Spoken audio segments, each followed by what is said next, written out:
Nakapanayam ng News 5 ang ina ng Taekwondo Yellow Belter na binugbog ng nakasparing niyang Black Belter sa Bukawi, Bulacan.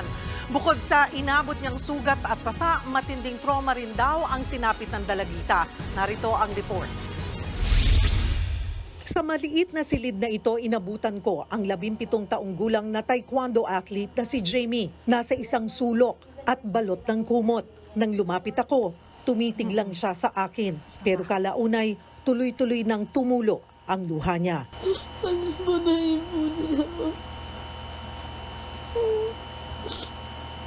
Ito ang unang pagkakataong humarap sa media si Jamie. Siya ang taekwondo varsity player ng Jesus is Lord College Foundation sa Bukawi, Bulacan, na binugbog daw ng kanyang teammate sa utos umano ng kanyang coach na si Jerry Salvador.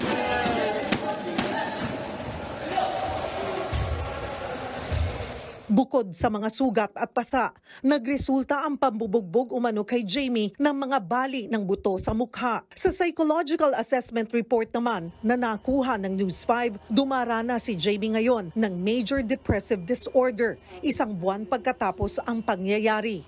After po nun, sobrang laki pong pagbabago, lalo po sa niya po, nabablackout po siya, nawawala siya sa sarili niya. Iba na po, ma'am.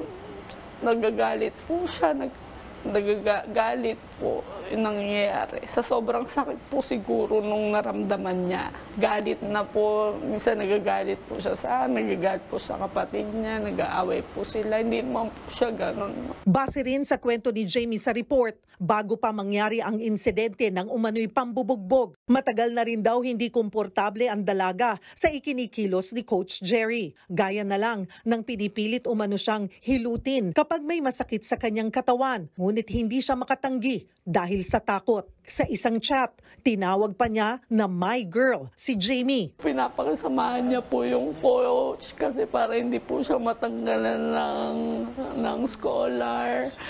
Kaya hindi ko po alam na tinitake advantage po na gano'n. Noong March 19, nakunan sa CCTV ang isang lalaking sakay ng motorsiklo. Inireport daw ito ng ina ni Jamie na si Mids sa mga otoridad dahil sa pangambang may masamang balak ang nag-aabang sa kanya. Parang iba po iba din po yung salita sa akin nung pulis. Parang natatakot din po. Mag-iingat ka, Jamie, baka bigla ka mawala. Ganun.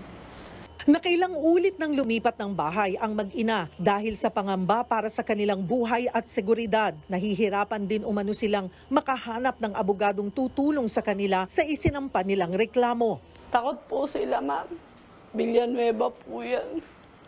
Ilang ulit naming sinubukang kunin ang panig ng taekwondo coach na si Jerry Salvador, pati na rin ang sports director ng Jesus is Lord College Foundation na si Jed Villanueva, maging ang pamunuan ng kolehiyo. Pero lahat sila walang naging tugon sa aming paanyaya hanggang sa isinusulat ang report na ito. Nauna na rin naglabas ng pahayag ang Philippine Taekwondo Association na tutulong sila sa pag-iimbestiga sa nangyari. Ako'y nalungkot.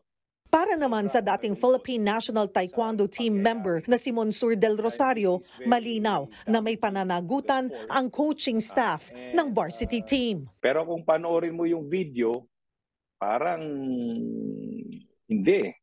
Full blast yung sipa niya sa babae. Full blast hindi alalay. Hindi, parang hindi tinuruan. Parang gusto niyang saktan at bugbugin yung babae. Kaya medyo naaawa ako sa babae. Command responsibility ng coach.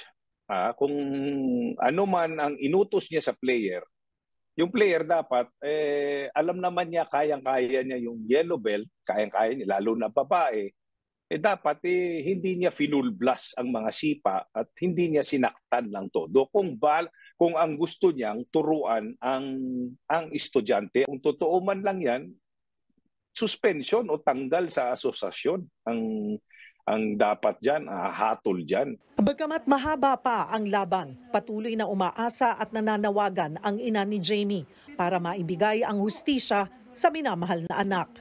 Ako handa ko na pong taya lahat. Para sa anak ko, ma'am. Bahala ng Diyos sa akin, po.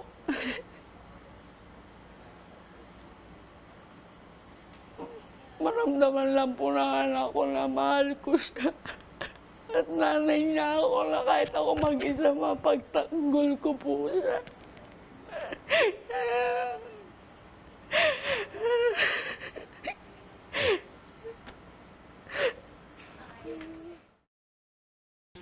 Mga kapatid, Cheryl Cosim po, huwag maging huli at maging una sa lahat sa balitaan.